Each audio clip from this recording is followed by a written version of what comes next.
Será que a lei do retorno realmente funciona? Será que ela existe? Será que quando você faz mal para alguém ou faz bem para alguém, isso volta para você? Vamos lá. O apóstolo Paulo fala assim, ó, não, versículo 7, não erreis. Deus não se deixa escarnecer, ou dependendo da versão, fala de Deus, ninguém zomba. Porque tudo o que o homem semear, isso também ceifará. E aqui nós temos um problema, que a lei do retorno é o seguinte, quando você semeia uma semente. Mas quando você colhe um feixe, uma plantação, não é? Então, você que tem temor a Deus precisa ter muito cuidado quando você vai semear em alguém, para semear sempre o bem, sempre aquilo que vem de Deus, para que retorne o bem de Deus e não o mal. Olha só. Olha o que Oséias fala aqui, ó. Porque semearam vento e cegarão tormenta ou tempestade, dependendo da versão. Então, você que teme a Deus tem que pensar muito, muito, muito para fazer alguma coisa para alguém. No sentido ruim, sabe? Ou seja, é melhor não fazer nada ruim para alguém, porque isso vai voltar para você como uma tempestade. É lógico que aquele que teme a Deus não quer fazer o mal a ninguém, não é? Mas se por algum motivo você fizer, a lei do retorno realmente funciona. Olha só. Olha essa daqui como é bem a lei do retorno mesmo. Ai de ti que destróis enquanto ainda não foste destruído. Olha só. Ai de ti que ages traiçoeiramente enquanto ainda não foste traído. Quando tiveres acabado de destruir, serás exterminado.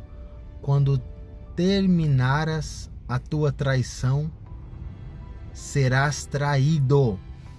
Então, aquele que faz o mal receberá o mal. Aquele que trai também será traído. Aquele que mente, alguém também mentirá para ele. Paulo fala isso também, olha só. Mas os homens maus e enganadores irão de mal a pior, enganando e sendo enganados. Então, se você de alguma forma foi traído, saiba que a pessoa que te traiu será traída. Se te enganaram, saiba que a pessoa que te enganou será enganada. A lei do retorno funciona. É palavra de Deus. E Jesus foi mais longe, ó.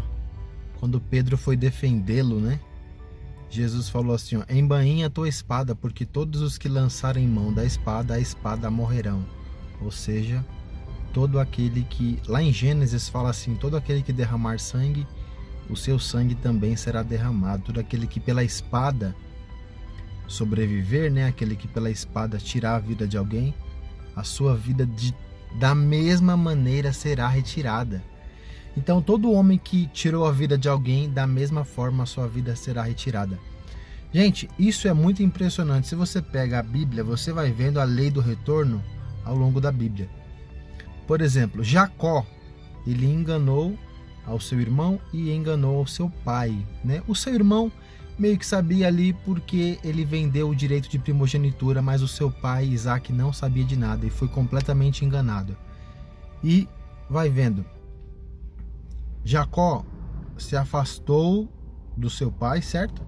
Ficou 22 anos longe do seu pai, até quando ele voltou e pediu perdão para o seu pai, para o seu irmão, e se reconciliaram.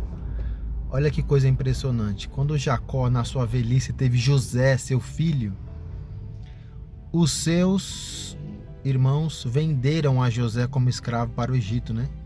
José foi para o Egito, ficou lá, virou governador. No segundo ano, foram 7 anos de bonança, né? Olha só, José ficou 13 anos entre a casa de Potifar e a prisão, certo? Depois mais 7 anos da bonança. E no segundo ano da escassez é que os seus irmãos foram até o Egito comprar trigo. Então, 22 anos. O mesmo tempo que Jacó, por causa da sua mentira, fez o seu pai sentir saudade dele, foi o mesmo tempo que ele sentiu saudade de José, 22 anos.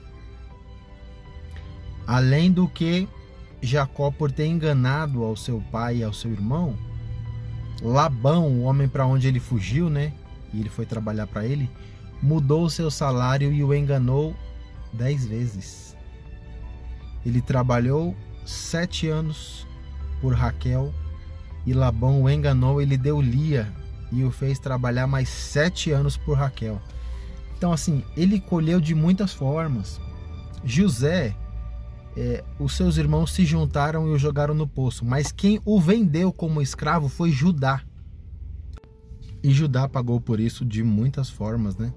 Depois que eles venderam lá José, Judá e os seus irmãos voltaram. Judá se casou com uma cananeia, teve filhos com ela. O seu primeiro filho, a Bíblia diz que era rebelde, e o Senhor o matou antes que ele desse descendência. Ele já havia casado e o Senhor matou ele.